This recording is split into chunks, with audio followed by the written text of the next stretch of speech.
There is a hidden history that has been deliberately obfuscated from the peoples of the world, and that's why I am on the trail of the Nephilim. The Genesis 6 narrative states that the Nephilim are on the earth in those days and also afterwards. If that's true, can we find evidence that corroborates this? I'm L.A. Marzuli. Join me as we go on the trail of the Nephilim.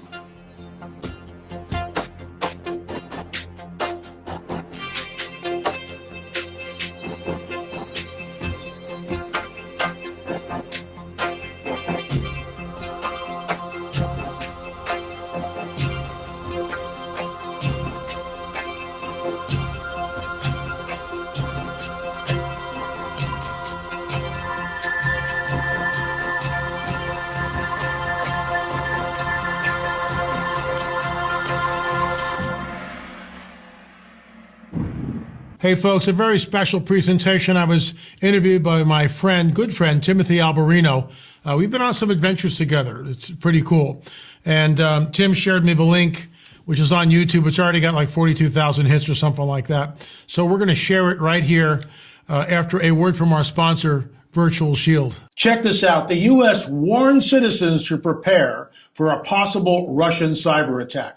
Hacking is a key tool for Russia. These past 2 years, the biggest cyber attacks against U.S. infrastructure have been leaked, you got it, to Russia. Your own personal data has never been more vulnerable than now. This is why I highly recommend Virtual Shield VPN. Virtual Shield helps protect your online identity by making you anonymous online.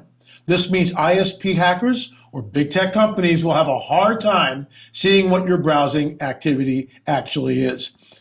Folks, I got to tell you, I can't recommend this highly enough. If you've been looking for a way to browse the internet anonymously, you'll love Virtual Shield VPN. Try Virtual Shield for free by going to the website or visiting the link below. This month, they're offering a 50% off for life for all free trial signups. Download Virtual Shield today.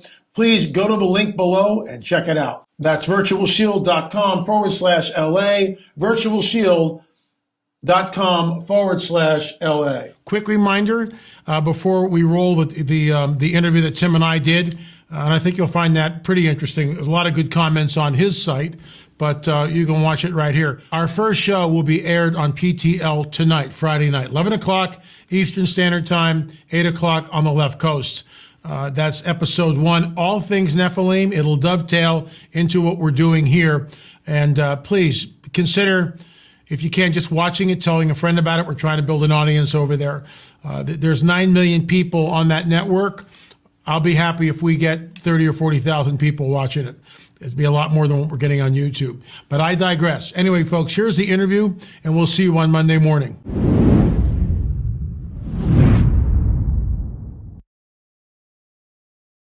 I am very pleased to be talking with a man who needs no introduction to my audience.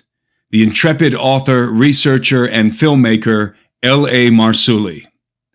L.A. and I have known each other for quite some time now and have had the opportunity to collaborate on several projects over the years. We will be discussing one such project today. But before we begin, I would like to remind everyone of my upcoming Birthright Conference, taking place in Nashville, Tennessee, from the 6th through the 7th of May. The conference will feature topics related to transhumanism, aliens, UFOs, and Bible prophecy. Tickets are currently 20% off. You can find a link to purchase tickets in the description of this video or on my website, timothyalberino.com. The VIP tickets are nearly sold out, and the general admission tickets are going fast, so don't delay if you want to attend. As always, I would also like to direct you to my book, Birthright, The Coming Post-Human Apocalypse and the Usurpation of Adam's Dominion on Planet Earth. Birthright continues to be a 5-star bestseller on Amazon with over 800 reviews. It covers everything from the galactic rebellion in the pre-Adamic past to the creation of mankind on planet Earth, the fall of the Watchers in the pre-flood world to the machinations of Luciferian forces in modern times, the unveiling of the alien presence to the final battle at Armageddon. Pick up a copy of Birthright on Amazon.com. L.A., thanks for having this conversation with me today. The last time that you and I were together, I believe, was in 2019. 2019, that's it, down in Peru. As my audience is very much aware, you've been doing research into the elongated skulls, specifically the elongated skulls in Paracus, Peru, for some time now. Why don't you give us a description of what you've been doing and what you've been finding and what conclusions you've drawn from the data? Well, first of all, Tim, it's always good to be here. I wish we were a little closer instead of on Zoom here, but it is what it is. And, COVID shut everything down for 2 years, so things are beginning to loosen up. And I will be at the Hear the Watchman conference in Dallas, shameless plug, from March 17th to the 20th. No masks, no mandates, no vax passports. So come on down. It's going to be a hoot. It's going to be good. And I'm excited about that. First conference in 2 years. But, you and I were down there in 2019, and we went to a place that I had never been before, the Reserve, deep into the Reserve. I mean, I was on the outskirts of the Reserve, but, you need, not just anybody can go into the Reserve. And we were with an archaeologist that you had, hooked up with. And he showed us some really interesting artifacts, interesting places, which connected some dots for me. And I know connected dots for you too. In 2013, someone sent me a YouTube video. And in that YouTube video was Brian Forrester. And Brian was standing in front of a display case filled with elongated skulls. And he was reaching back, taking skulls out. And I'm just going like, you've got to be, who is this guy? And how can he possibly do that? And so I reached out to him, which resulted in our first trip. It was Richard Shaw, of course, the director of the Watcher series. That became a best-selling DVD for us. We still have it on our site, lamarzuli.net. Aaron Judkins was our first, Judd Burton was our first archaeologist on that trip. Ron Moorhead was an adventurer who had been studying Bigfoot, and he wanted to come down because he was wondering about the elongation of the skulls, because the Bigfoot that he had seen in the reports, they all have elongated skulls. And then Joe Taylor was down there to mold some of the skulls. This is one of Joe Taylor's molds, just incredible work. Yeah, so we go down there, and it was like going to school for a week. I mean, literally, because I'm not trained as an archaeologist. Judd Burton was. So we learned about things like, I'll do it on this side, the zygomatic arch right here. We learned about the sagittal suture or lack of the sagittal suture. We learned about the parietal plate, which is the parietal plate should be here. There should be a sagittal suture going down, splitting the parietal plate. And then, of course, on the back, the occipital plate. So, we were in school learning all these terms, learning how they all, like the mandible, the lower jaw, and just all these different technical terms that you learn in anatomy. And we got to handle the skulls. We didn't take any samples back for DNA, that was our first trip. We went back down in 2014, and we took hair samples from the baby mummy right behind me. And we were able to unwrap it that on that trip also. And that's all in the film, Final Results DNA, which, again, lamarzuli.net. So the whole idea was there's two schools of thought here. One is that these are all the result of cranial deformation, cranial headboarding. That's what the modern day archaeologists insist on. But what do they base that on? They base that on they went to school and someone told them this is what they all are. They've all been cranial deformed because the skulls were wrapped when the child was an infant. We're not disputing that happens. In fact, in the DNA film, we got Armando Gonzalez and I, our lead archaeologist on our team. We flew up to Vancouver Island, and this woman had a skull which had been bequeathed to her from her grandfather that had been given to him by a Native American chief. So it was like a token of welcome of the tribe. And he gave the grandfather this elongated skull, and it was passed down. So she had it. Well, once we got it, we had Rick Woodward on a Skype call on our cell phone. And Rick said cranial deformation, cranial headboarding. How does he know that? I'll show you. In the back of a skull, this is the work of Rick Woodward. He's the guy that discovered this. Nobody else did. in spite of what some people will say. So, Rick, we sent all the plaster casts or the epoxy casts that Joe Taylor had done. This is a replica. It's not the real thing. And Rick Woodward got all of these skulls. There are about 4 of them. And he turned them over. And the first thing he wanted to do and look at, and it's also in the DNA film, was he wanted to see the placement of the foramen magnum right here.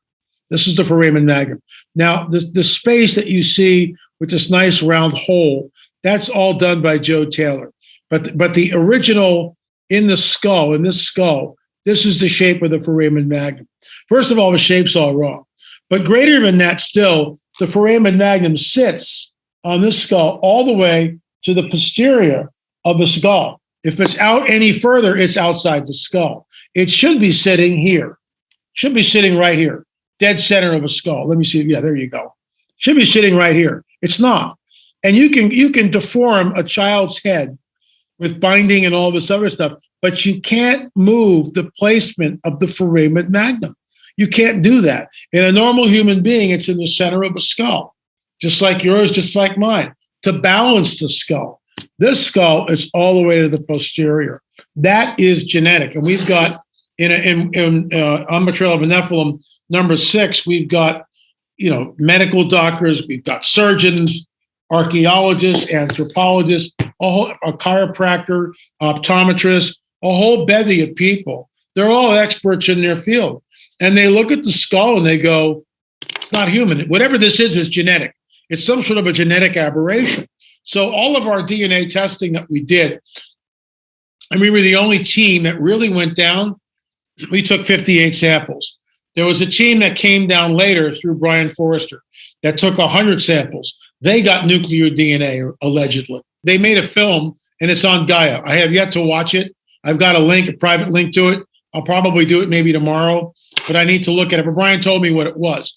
So our research, the mitochondrial DNA, showed a Middle Eastern haplogroup. The haplogroup comes from the mitochondrial female side of the equation, and not all the skulls, but a preponderance of them showed a Middle Eastern or European connection. Well, that rewrites history. I mean, it does. But the academics and the scientific community didn't like our results, so they said, oh, it's all contaminated. Well, we took our protocols, Tim. I mean, they were stellar. They were right by the book. Mondo and I were dressed in head-to-toe lab suits. We had masks, goggles, hairnets, double sleeves, double gloves, boots, the whole deal. We had 40 suits. Every time we went down and we tested a skull, we would take the DNA, Chase Klotsky tagged and bag it. Mondo and I would leave the room, take off the clothes, spray each other down with compressed air, don a new set, go back in, and they'd bring another skull in, and we would do the same thing. Our procedure for field work was second to none, and people have commented on that. It's at the point now where, there's not a lot of DNA labs in America. There are a bunch of them, but not a lot. If they hear Peruvian mummy or Marzuli, the door just slams shut. They will not take our stuff.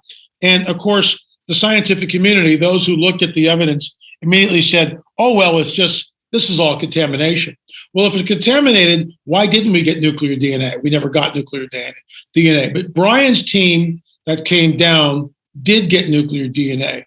And that became the basis of this show that's on Gaia. And when they looked at there's something called a gen bank. And in that is all the DNA of everything on the planet. They've taken years to create this. So if you're half porpoise, that DNA is going to show up. You're going to see DNA of a porpoise in your DNA. Of course, I'm being silly here. But when they tested the Paracus skulls, they found nuclear DNA, unknown, completely unknown. There's nothing in the gen bank which it's unknown, which goes into our wheelhouse, that what we are looking at, these are the remnants of the Nephilim. And I believe because it's genetic, it has nothing to do with cranial deformation. Here's something else. You can bind the head of a child all you want.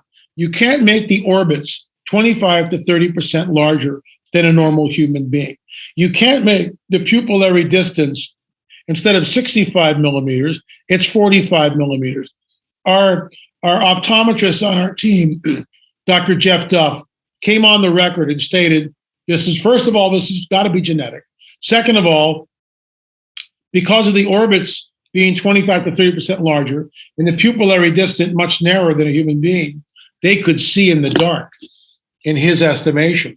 We know that one of the Nephilim tribes is called the Horites, and Horites translates cave dwellers. We know that.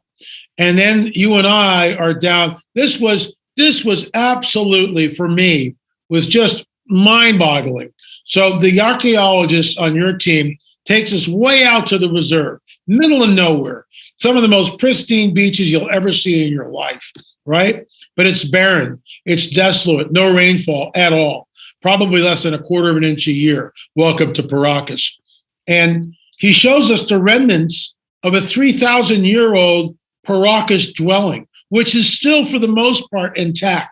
And then there's this chimney, which goes down, all made out of river rock. Chimney that's probably 2 foot by 2 foot. So it's not a giant. We know that.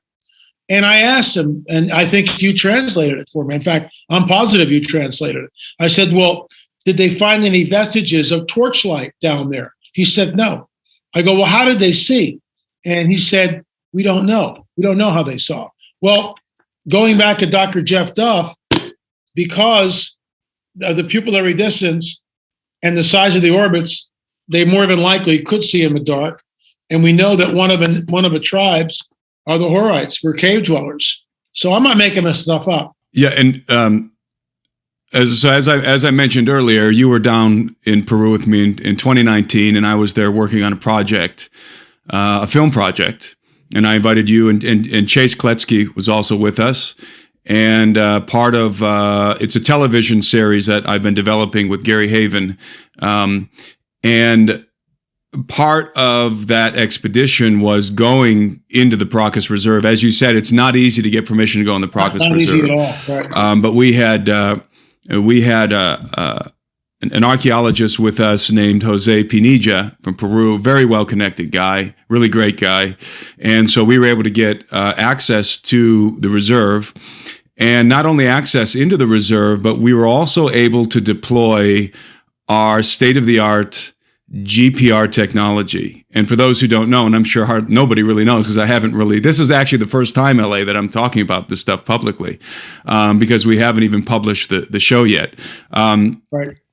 Which you're in, and as well as Chase. But we have acquired, Gary Haven and I have acquired a ground-penetrating radar unit, 2 units that are state-of-the-art, and what makes our units so unique, apart from the fact that they're using technology that's, I'm not going to say it's secret technology, but it's tech. There's only 3 units. The last time I checked, there's only 3 units in the world, and we have one of them.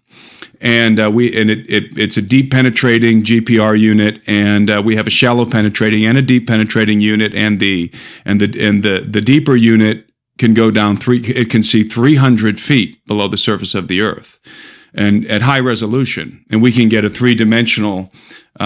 We can get a 3-dimensional rendering through software of what we're looking at under the Earth, 300 feet down. That's amazing. And you saw us using that technology over there in the Paracus Reserve, and it's drone.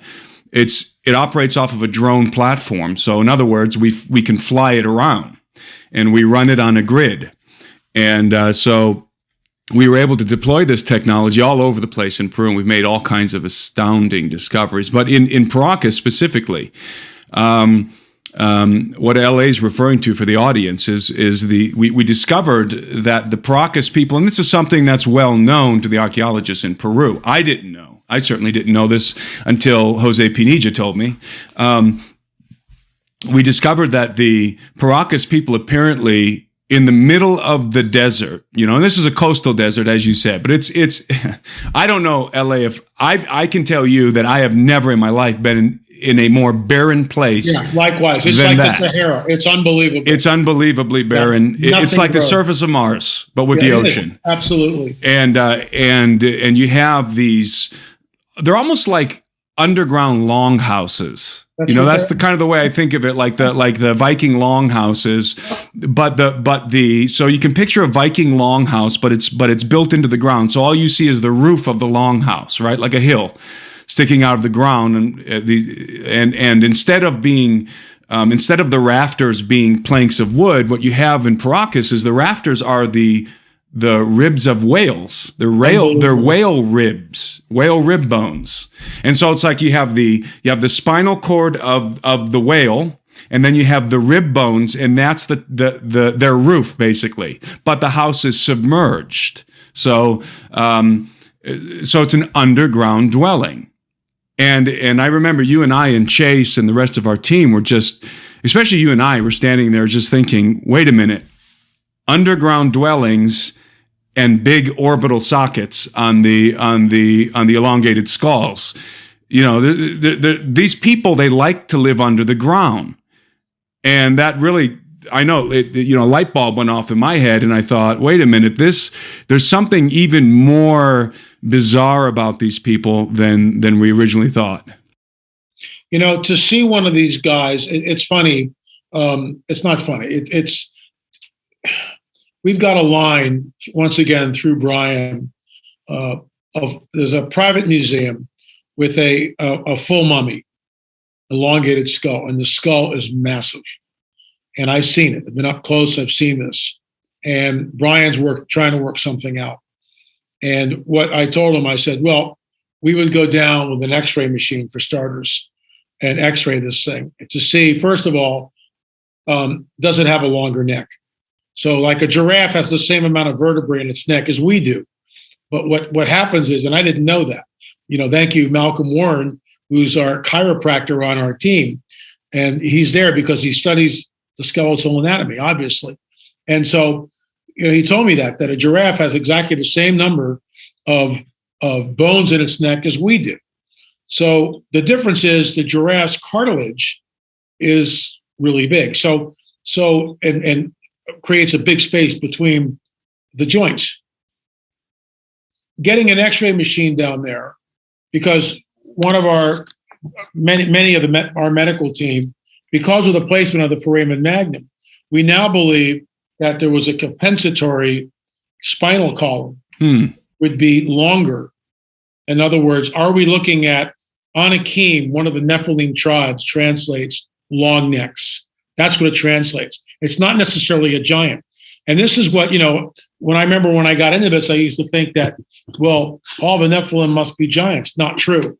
Because there seems to be, this is conjecture on my part, there seems to be, when we read the biblical narrative, there are different tribes in different areas. They may have different genetic characteristics, which is why they're named cave dweller, Horites, Anakim, long necks, right? The Zamzumim, the buzzing ones. So there seems to be different genetic characteristics. In other words, the dragon is still mixing the seed, desperately trying to get something that passes as human. That's conjecture, but that's what I think he's doing. He's trying to create man in his image. And, if I can hop off here just for a second, fast forward thousands of years to the present day, he's done that. There are hybrids walking amongst us, the title of Dr. Jacobs' book. There are hybrids who interact with us, and they show themselves. Al Matthews, and in our film, our free UFO film, UFO Disclosure, The Coming Great Deception, and the Luciferian Endgame. Their seed will mingle with the seed of men, but they will not cleave to them. Book of Daniel, sealed up until the end times. Seal up this book, Daniel, until men start to go to and fro over the face of the earth, and knowledge will increase. And then that book is open. Now it's open. I remember the first time Chuck Missler expounded on that sentence in Daniel. Their seed will mingle with the seed of men, but they shall not cleave to them. Well, if it's not the seed of men mingling, who's mingling? It's got to be an outside force. It's not extraterrestrials. It is the seed of the dragon, Genesis 3:15, which sets up the rest of the biblical narrative. If we don't get Genesis 3:15 right, we don't get the rest of it right. And 3:15 tells us that your seed, the seed of a dragon, your offspring, the offspring of a dragon, will be at war at enmity with the offspring of the woman. He, the proto-evangelium, Messiah, will come from the woman's seed and crush the dragon's head. That's the whole book. That's the whole book. The entire Bible is based on that one sentence, in my opinion.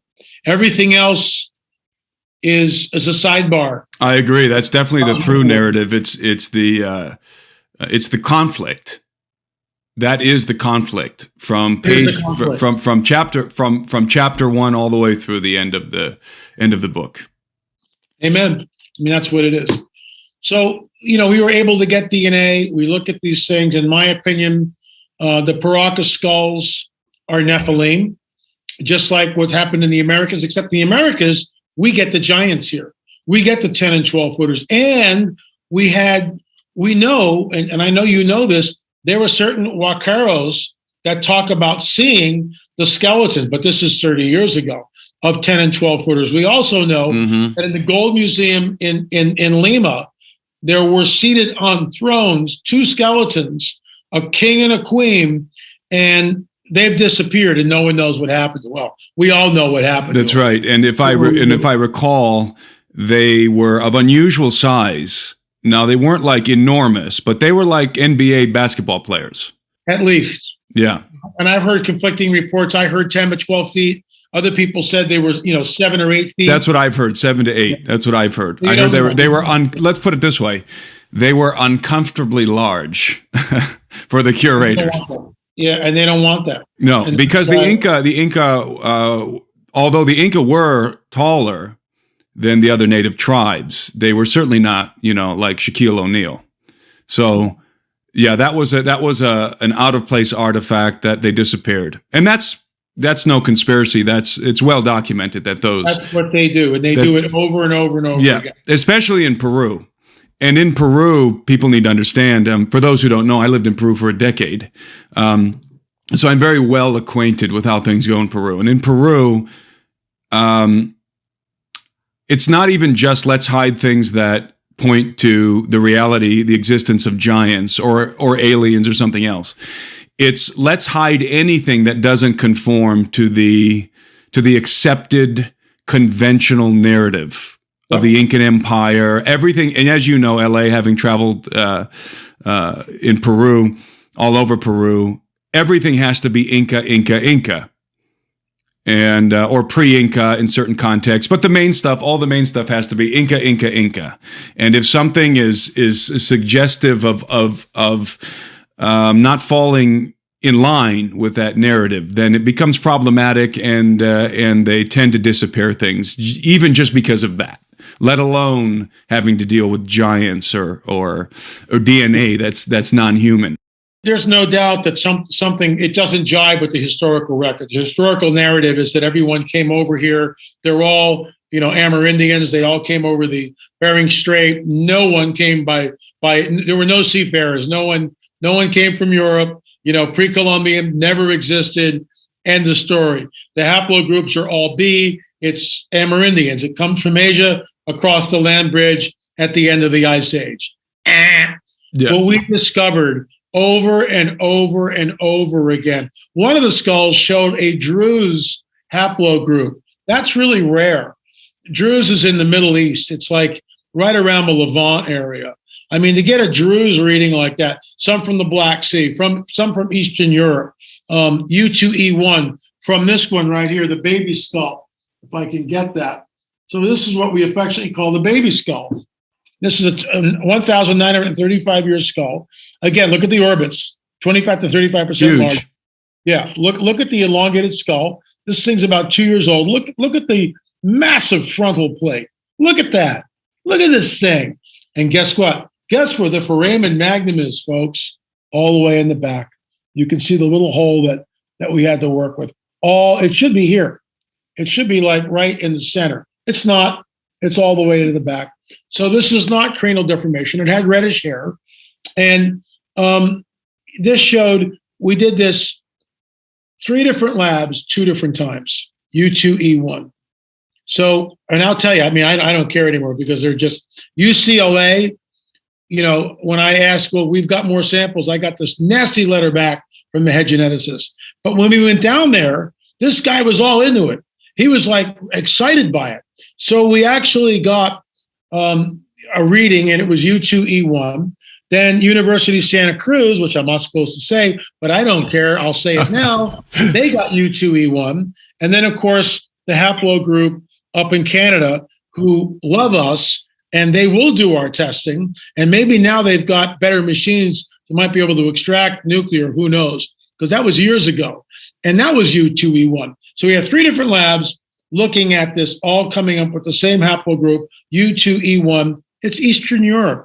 I'm not making this stuff up. Tim. Now, doesn't that coincide with the results that Brian Forster was also received after conducting his DNA analysis? Yeah, Eastern Europe, Black Sea region. That whole area. And we should say that elongated skulls obviously are not exclusive to Peru, although the Paracus elongated skulls are, I think, are the most impressive that I've ever seen, are the most bizarre, let's say. At the very least. Let me show you one thing here.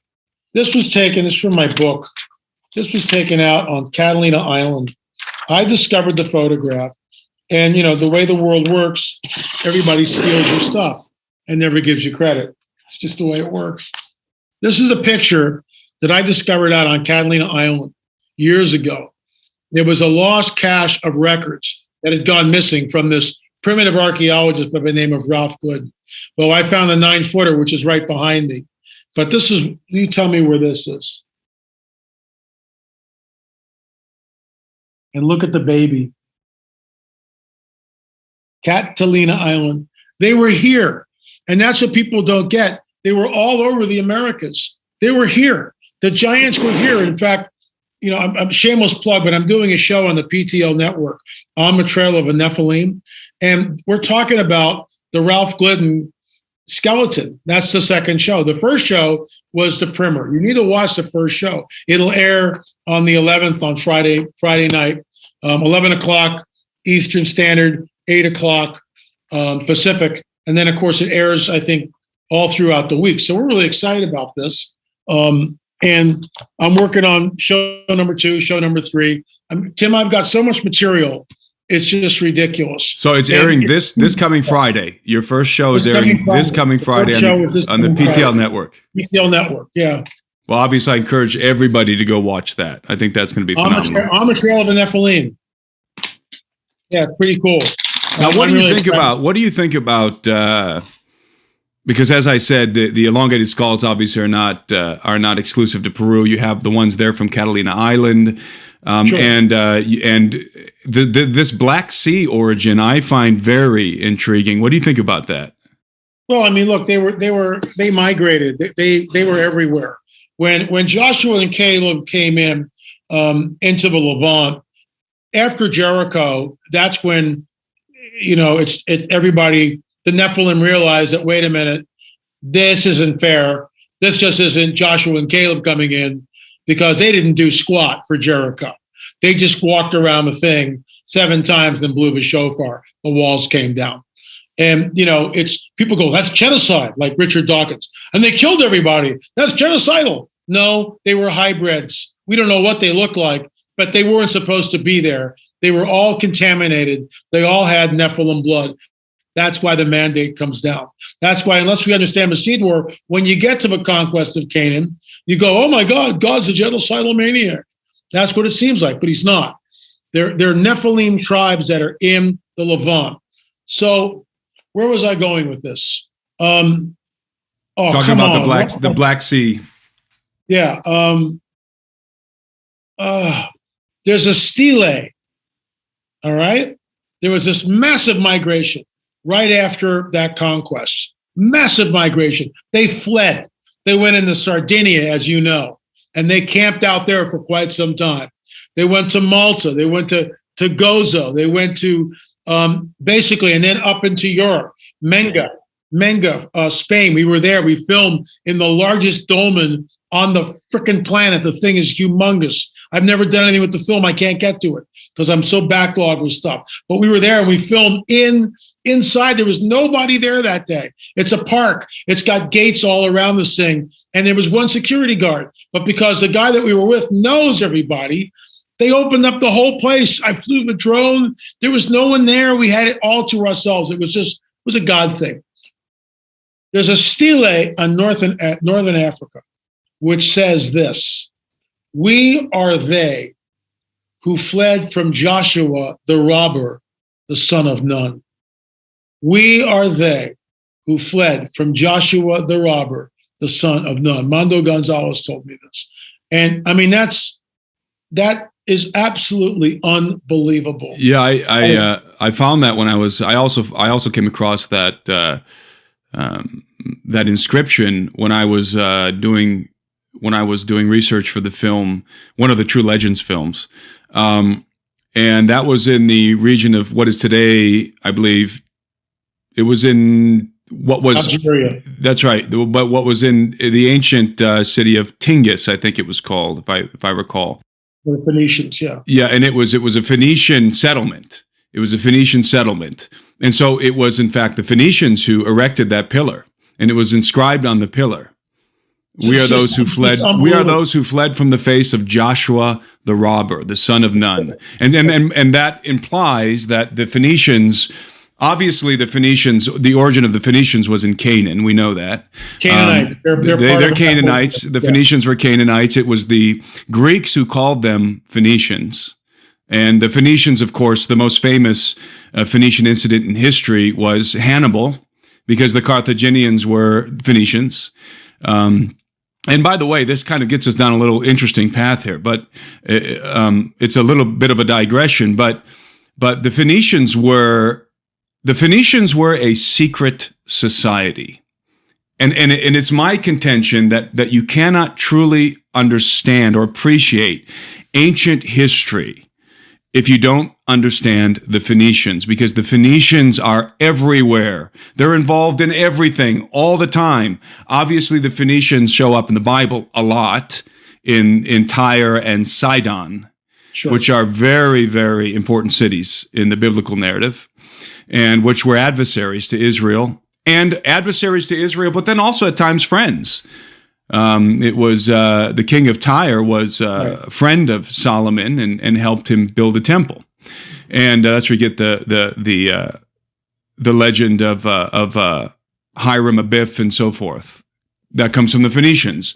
In fact, I would say that the origin of Masonry also begins with the Phoenicians. But that's a whole other conversation. But the Phoenicians were a trade empire, and they never went very far inland because their power was in the sea. They were the masters of the sea. So there were two things that the Phoenicians excelled at. In fact, I would say there are three things that the Phoenicians excelled at. They excelled at navigating the seas. They were the great navigators of the ancient world, and they did cross the Atlantic, as you well know.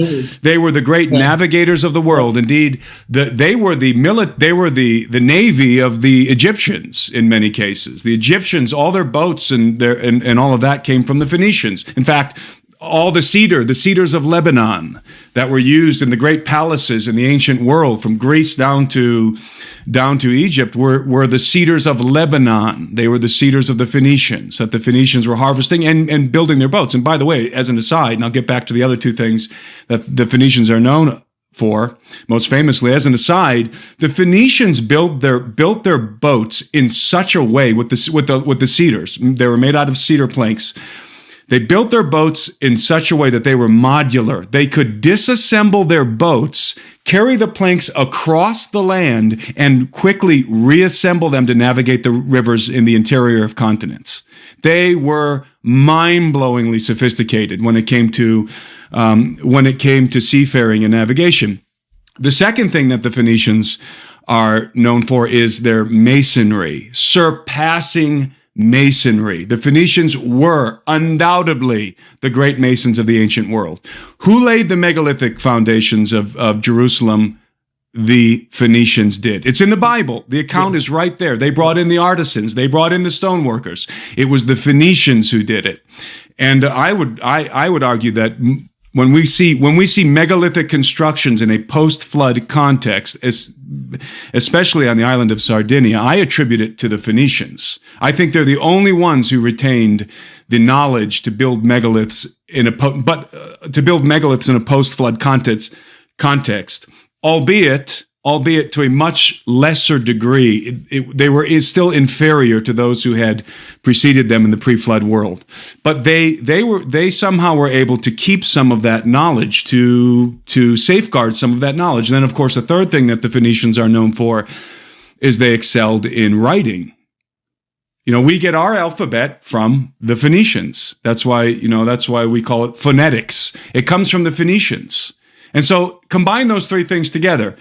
These guys are the greatest seafarers of the ancient world. They're the greatest masons, and they're the writers. They're the record keepers and the writers and the masters of language, let's say. When you combine those three things together, that is a remarkable civilization that is weaving its way through some of the most important stories in antiquity, as I said, including the Carthaginian wars with Hannibal and the Romans, and then also you talk about the Nephilim, the diaspora of the Nephilim all over the earth. How did they get to America? So how do you have giants in the land of Canaan that are fleeing from the face of Joshua, the son of Nun? How are they ending up in North America? Because as you well know, and by the way, LA's done great work on this, and I commend everybody to LA's work on this,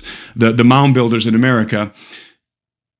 Without question, there were the bones of giants were discovered in the mounds of America. Even Abraham Lincoln references Talks about it, right? I mean, there were giant bones in the mounds of America, full stop, end of story. There is a mountain of evidence that there were giant bones discovered in America, including what LA has on the wall there behind him from the Catalina Islands. So how did those giants get here? I contend that they came through the Phoenicians. The Phoenicians had a cult of giant worship. There's a stone, and this is in our On the Trail of the Nephilim, episodes 4 and 5. We spent a lot of time in America Stonehenge. We were there with Fritz Zimmerman. Dennis Stone is the curator, the owner of the property. So on my first foray there, Fritz was not with me. So it's just, I'm following Dennis's son, Kelsey, and I've got one of those little Osmo things. And we're just going through the museum, B-roll. That's with B-roll, right? And he's showing me obviously the arrowheads, but these are the 28-pound axe heads that shouldn't be there, but they are. This is the 28-day column that was, and he's just walking me through the museum, and so I'm filming him. It's all B-roll, and then he gets to this one case. And I go, well, what's this? Well, these are the stones that had writing on them. Oh, really? Well, what's this one say? And he goes, well, this, and where was it found? And he goes, well, this was found in a collapsed chamber under about a foot of soil. And we uncovered it and we realized it was writing, but we had no idea what it was looking at. Okay. So it lay in the museum for 11 years. And then enter Professor Barry Fell from Harvard University, who looked at the stone and said, I think I can translate it. That looks like Iberian Punic. And so I said, well, Kelsey, what does it say? And Kelsey goes, it says this: to Baal of the Canaanites in dedication. And in the film, when I left it, you hear this long pause, and I'm just like, I can't even believe what I just heard. And I go, what did you just say? And Kelsey kind of laughs nervously. To Baal of the Canaanites in dedication. And we kept on filming. When we were done, I said, you have no idea what you just did. And we took the stone out of the case, laid it on the table, and there was a roundtable discussion. And I educated them in all things Nephilim. And what this is, the Nephilim are here. Absolutely. And the Iberian Punic, that is Carthaginian territory. That's why the Romans called it the Punic Wars. That's what they called that's how they referred to the Phoenicians. So that's why today we refer to that as the Punic Wars. So that's Phoenician. Yeah, all day long. Yeah, and so... Tim, that's a 4,000-year-old site. That's a 4,000-year-old site with a huge sacrificial table on it. And if you sail due west from Canaan, you go through the Eastern Mediterranean, through the Western Mediterranean, through the Straits of Gibraltar, straight across, I mean, beeline straight across from the Straits of Gibraltar, you end up in America. You end up in the bay. What's that bay called up there? That once connected to the Great Lakes. I forget the name of that bay up there on the map up in Canada. But the Phoenicians, just due west from the Straits of Gibraltar, you are in North America, and you're in let's say the Great Lakes system. That's where you end up. So the Phoenicians could have sailed straight over the Atlantic, which they did, no question. I mean, the Phoenicians. It's a matter of history that the Phoenicians circumvented Africa. They circumvented Africa. I mean, these guys were saying there was pretty much maybe outside of Antarctica, there was pretty much nowhere that they couldn't get to. The Phoenicians were up in Scotland. The Phoenicians, and 4,000 years ago, they may have gone to Antarctica. That's very possible. That's Because very that's Reese map where it shows exactly. the coastline. How does that work? Was it the Phoenicians? Are the Phoenicians responsible for some of those old maps? It's very possible. But in my mind, there's no question that the Phoenicians came to North America, and they came through the Great Lakes system. And remember, they could disassemble their boats. They were modular. They could like Legos, right? They could disassemble their boats and reassemble them on land, and then navigate the rivers. They were in the Great Lakes. And they were mining copper in the Great Lakes all day long. In fact, the copper in the Michigan copper has a trademark purity. It's got a trademark purity, and I forget what it is, 99 point something, right? But it's trademark. In other words, when you find a purity of that degree in copper, it likely came from the Michigan copper mines. You know where it came from, sure. Well, guess where they found that? Well, guess where they found that copper? At least Sardinia. There you go. Sardinia. Surprise. And as you know, LA, because you were in Sardinia as well, Sardinia was a hub of the Canaanites and the Phoenicians. Yeah. In a way that, I mean, I think it was, as I say in the film that I made about it, I think it was ground zero for the Canaanites. I think that was their fallback position when they were driven out of Canaan. They went to Sardinia and they fortified Sardinia. Big time. And Sardinia is kind of a whole nother topic, but on Sardinia, you have to this day, you have these megalithic sepulchres that are called the tombs of the giants, and have been called the tombs of the giants since time immemorial. And if you go online and you type in Tombs of Giant Sardinia, you're going to find some armchair archaeologists who say giants couldn't even fit into those tombs. It's, that it has nothing to do with giants. It's just folklore. Well, that's ridiculous. As you well know, you could easily fit a body of a giant, even in the smallest of the tombs of the giants on the island of Sardinia. I know because I laid down in them.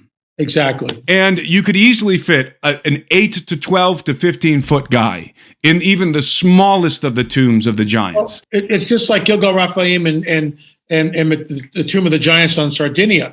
But what I found interesting about the Tomb of the Giants in Sardinia was there was a comparison between what I saw there, because of this little niche off to the side in the tomb where someone would lay down. The giant is probably still there, intact, in situ. Probably 10 feet down, 12 feet down, underneath that. And in America's Stonehenge, the oracle chamber, it's almost exactly the same. When you walk into the oracle chamber, there to your left is a little place, a little alcove, where an initiate could come in and they would basically transfer the energy from that giant, the spirit of that giant, that Nephilim giant, into the acolyte, into the neophyte. One more thing. Thor Heyerdahl proved that you could go from North Africa straight to Gibraltar, essentially, like you were saying. Mm-hmm. No map, no nothing. Have a sail, and the trade winds would blow you to the island of Barbados without even knowing anything about anything. The trade winds will just blow you to Barbados. But the Phoenicians were expert sailors. They knew longitude, that's right, and latitude, and you're right. They were all over the East Coast, America, Stonehenge, inland in New Hampshire, and they were there 4,000 years ago. And the area of the United States that I was referencing earlier, if you sail through the Straits of Gibraltar and you sail due west, you will end up in the Gulf of St. Lawrence, which is the access River, way. that's it. That's the access way into the Great Lakes. Yeah. And again, one of the contentions that people would have is, yeah, but how do they get past Niagara Falls? How do they get past these impediments? They disassembled their boats and they put them back together in the river. This is what the Phoenicians were famous for. And a point I wanted to make about Sardinia, I had never heard you say that about what you discovered in terms of the acolyte in that site here in America Stonehenge. That it corresponds perfectly. They're almost identical, Tim. It corresponds perfectly to what I discovered in Sardinia, because in Sardinia, in the tombs of the giants, you have usually you have like a large face stone. And by the way, those tombs, and for those who don't know, and I'll probably throw an image up here as we're talking about it, but the tombs they're in the shape of a bullhead. Right. And some people say it's a boat, it looks like a boat, but I think it's a bullhead. They're in the shape of a bullhead, so like with the horns and the face of a bull. And they're megalithic stones. And the stones are cyclopean. In other words, there's no mortar. They're just large stones that are configured without the use of mortar in the shape of a bullhead. And some of the stones are very large. But what a lot of people don't realize is that they were covered with a mound. They were covered with earth. So in the ancient times, you would not see the megalithic stones. You would see a mound. You would see an earthen mound covering the stones. And all you would see is that curved entrance. So the bullhorn sort of curved towards you. And in the middle of that curve is a face stone that's sort of blocking the entrance to the tomb. But in the stone, at the bottom, near the bottom of the stone, is an opening. There's an opening, a little doorway in the front of the stone. And it's suggested by archaeologists that doorway is so that the soul of the people buried can escape or whatever, blah, blah, blah. No, in fact, that doorway is related to a Phoenician rite. It's called the rite of incubation. There you go. And so the doorway is small so that only a child could go through it, or an adolescent. So an adolescent or a child, when they came of age, who knows, probably in those times, maybe 14 years old, who knows, 13, 14 years old. I don't know what it was back in those times. When they came of age, they would crawl into the tomb through the small doorway, and they would literally incubate in the tomb for who knows how long. And the design of the tomb was exactly what you just said, was so that they could commune. Right. They could commune with the hero buried beneath. That's right. That's exactly what it is. If you familiarize yourself with the mythology and the legends in Sardinia, that hero who was buried beneath happened to be a giant. And that's why the tombs are called the tombs of the giants. So that corridor that's in the middle of the tomb, that chamber, it's not supposed to house a dead body. Right. It's supposed to be a chamber into which these young people would go for the incubation rite. And they would sit in there. And that's why in the tombs of the giants in Sardinia, you see a little area where that's sort of a little niche where you can sit on a bench and maybe put a candle there. And the whole idea was to absorb the power, the prowess of the Gibborim buried beneath, of the mighty one buried beneath, and to commune with the heroes of old. And that was the point of the tombs. And it's amazing to me that if you go to Sardinia, the natives in Sardinia, they know this. They know this legend, this tradition.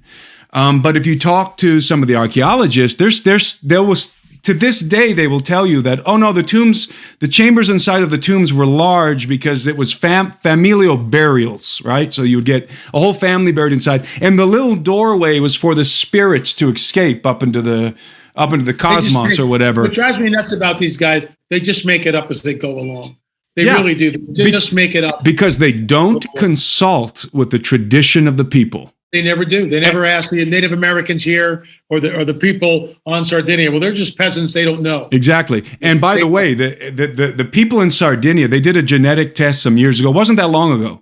They tested the genetics of these Sardinian people. And do you know what they came up with? Yeah, Middle East. Phoenician. Phoenician, of course. I was going to say They are Phoenician. And guess what you see on Sardinia? A whole lot of red hair.